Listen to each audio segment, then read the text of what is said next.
Finita. Finisce qui. Juventus 1, Inter 1, finisce in pareggio. Simo, un pareggio che prima della partita forse in tutti si aspettavano, un pareggio che mi lascia un po' così, perché uscire dal campo della Juventus senza perdere è qualcosa di importante. Io continuo a dire che però non giocare la Champions per loro è un grande vantaggio, quindi ho sempre paura.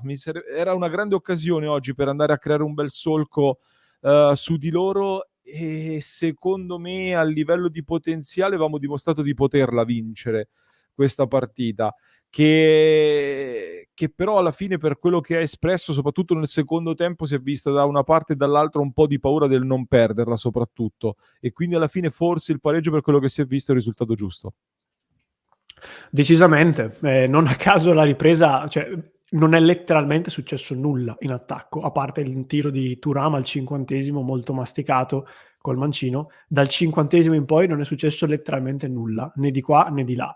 Quindi mi sembra evidente che col passare dei minuti la partita sia entrata sempre più nella fase della paura, più che del tentativo di proporre calcio. Ripeto, da entrambe le parti. Arrivati poi intorno al 75°, credo che sì, comunque l'Inter soprattutto ha continuato a creare, però l'obiettivo era soprattutto non prenderlo il gol, perché alla fine il pareggio tutto sommato credo vada bene un po' ad entrambe.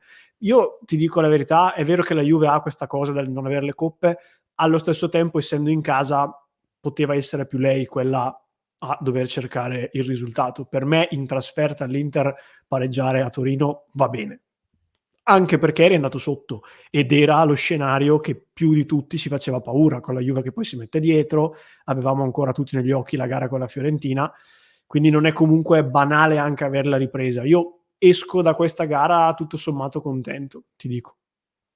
La nota positiva secondo me di questa partita è proprio quella, il modo in cui l'Inter ha reagito al gol preso, perché avevo timore che la partita potesse andare, dopo il gol di Vlahovic, sui binari giusti per la Juventus, e invece lì l'Inter, come abbiamo detto in diretta, si è tolto un po' il dente. Ok, il gol l'abbiamo preso, adesso andiamo a reagire. Lì ho visto un Inter che mi ha dato la reazione giusta, cioè quello che mi aspettavo, quello che volevo vedere. Al tempo stesso mi lascia un po' il rammarico, perché credendoci ancora un po' di più probabilmente avremmo potuto anche ribaltarla completamente. Secondo me c'è stato, la pausa ha inciso a livello di stanchezza mentale e di gambe, soprattutto di alcuni che hanno giocato molto con le nazionali, a livello di alcuni interpreti che quindi hanno viaggiato tanto, e dunque un po' di stanchezza in più si è vista, però non lo so Simo, non sono totalmente soddisfatto da tutta la reazione di questa gara.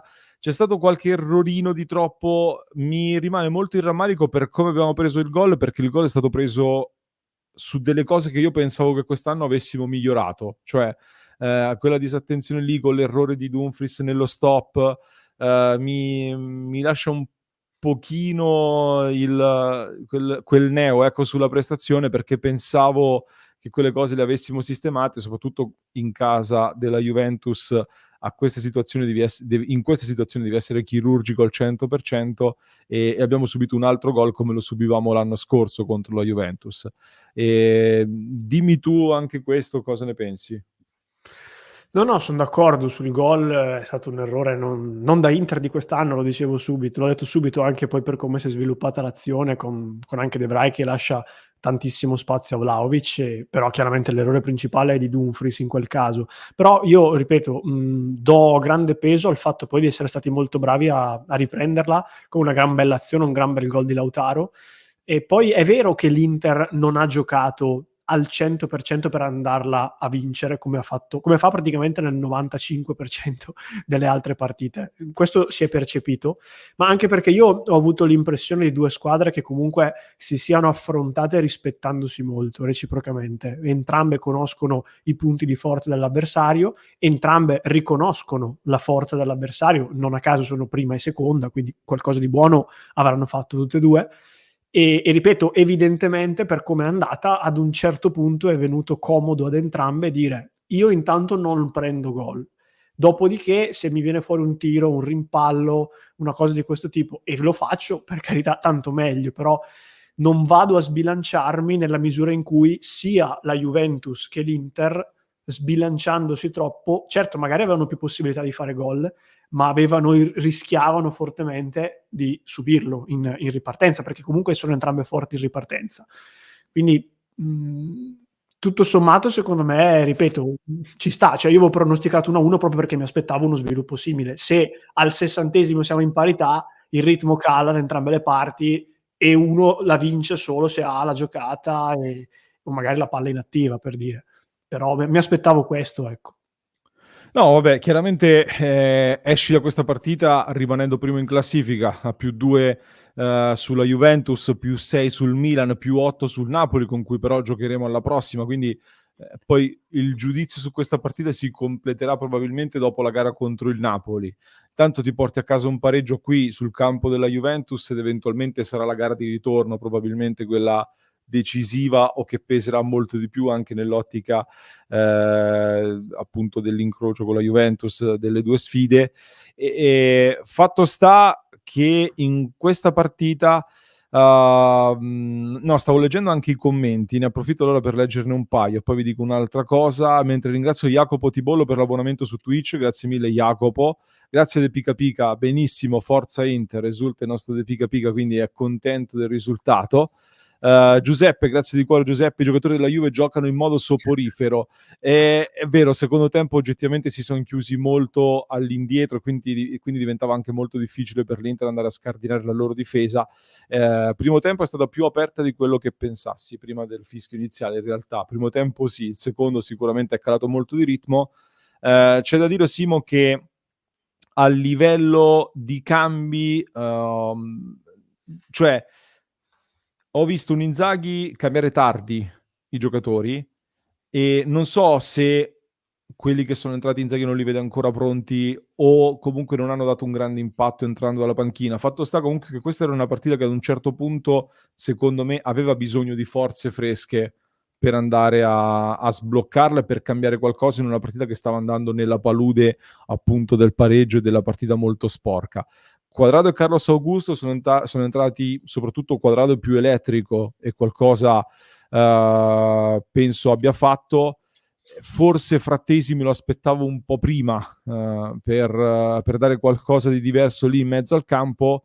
Arnautovic lo stesso è entrato tardi, non ha avuto modo di incidere, però è chiaro che dalla panchina ti entra Arnautovic che per ora non ha fatto vedere di essere un giocatore che ti sposta tanto gli equilibri, soprattutto in partite così, quindi non è molto semplice anche cambiare l'inerzia a gara in corso, mentre dall'altra parte la Juventus mette Locatelli, che comunque di fatto è un titolare, e in attacco può mettere Ken e Milik, che in diverse partite sono stati titolari di Allegri in questa gara. Quindi dentro la gara qualche scelta mi ha lasciato un po' così la sensazione che il pareggio andasse bene un pochino a tutti e due, quindi.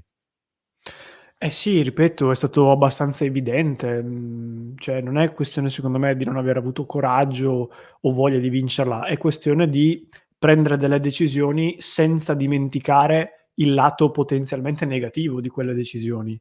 Poi comunque, cioè alla fine Inzaghi i cambi che ha fatto, li ha fatti un po' più tardi del solito, però sono stati sempre quelli, cioè alla fine cambia gli esterni, cambia la punta e cambia i centrocampisti. Non è che oggi ha fatto cose diverse perché ha avuto paura, bene o male quello è. La evidentemente la lettura del mister, a torto o a ragione, ognuno ha la sua opinione, è stata: preferisco non rischiare di perdere innanzitutto, perché il rischio di cioè le conseguenze di una sconfitta sono peggiori della possibilità di provare a vincerla, anche in virtù del fatto che pur provandoci con il massimo del coraggio, tu comunque hai davanti la seconda miglior difesa della Serie A, che quando si mette dietro, per chiunque è difficile da scardinare, per chiunque. Quindi anche il fatto di dire andiamo tutti avanti, o non so quale dovesse essere, diciamo, l'indicazione che ci avrebbe fatto dire l'Inter ci ha provato, non c'era assolutamente la certezza di fare gol a questi qua, perché si mettono tutti in pochissimi metri, belli compatti, e di grandi armi per scardinarli ne hai poche. Quindi secondo me, ripeto, io mi aspettavo proprio questo e tutto sommato sono anche d'accordo. Preferisco aver conservato diciamo anche l'imbattibilità, se vogliamo, in trasferta e essermene uscito così, diciamo, al 26 di novembre quantomeno. Da questa partita, Simo, 1-1, ripetiamo, gol di Vlahovic, Lautaro Martinez, che indicazioni dai tu in ottica scudetto? Beh, che l'Inter è ancora la favorita da quello che si è visto sul campo, che la Juve oggi ha tenuto abbastanza bene testa ad un Inter che però lato, diciamo, altro lato della medaglia non ci ha provato fino in fondo, quindi non è che la Juve oggi può uscire dicendo siamo forti come l'Inter. Obiettivamente no. Tu l'Inter affrontala quando vuole effettivamente vincere al 100% e se ce la fai allora è un altro tema. Però l'indicazione che ne deriva secondo me è che l'Inter è ancora la favorita, non a caso è ancora prima, più che altro facciamo attenzione ad eventuali, tra virgolette, outsider, perché il Napoli per esempio vincendo a Bergamo ha dato un segnale. Non credo obiettivamente che arrivi a vincere o a contendere un altro scudetto con Mazzarri, con tutto il bene, però tra una settimana andiamo là e non sarà così semplice o comunque sarà più difficile forse di quanto lo sarebbe stata con Garcia in panchina. Questa è l'impressione che ho avuto vedendo il Napoli di ieri. Sono d'accordo. Per chiudere al volo sui singoli, poi a parte faremo le pagelle.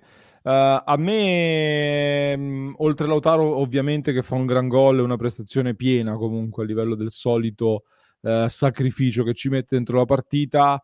Ho visto un buon Thuram che fa un grande assist sicuramente, e un altro Barella che continua a darmi dei segnali di crescita pur rimanendo con delle difficoltà nella finalizzazione nella fase offensiva, anche se poi il gol nasce anche da una sua invenzione in verticale, e anche un paio di giocate che hanno creato dei pericoli agli avversari ci sono state. Quindi questi sono i nomi che vorrei sottolineare. Anche un Sommer che ha fatto delle uscite molto importanti. Sono i singoli che vado a premiare in questa partita, poi a parte faremo le pagelle. Simo, dimmi se c'è qualcun altro da menzionare per te. Ma io premio la difesa, perché comunque hanno fatto molto bene tutti e tre. Acerbi per me è quello che Ah. rischiava di soffrire di più, anche per ragioni banalmente fisiche. De Vrij, a parte quel piccolo errore sul gol, che ripeto non è comunque colpa di De Vrij, però forse lì Vlahovic poteva stargli un po' più vicino, per il resto l'ha contenuto molto bene. Non ho mai avuto la sensazione di dover prendere gol o di aver paura, quindi anche questo è una cosa positiva. Sono d'accordo. Fatemi sapere nei commenti cosa ne pensate voi, chi è stato il migliore e il peggiore in campo secondo voi. A parte, poi troverete la clip con le pagelle. Mi raccomando, iscrivetevi al canale per non perdervi neanche uno dei nostri contenuti e fate un salto su passioneinter.club per sostenere il nostro progetto e entrare a far parte della nostra grande community di Passione Inter.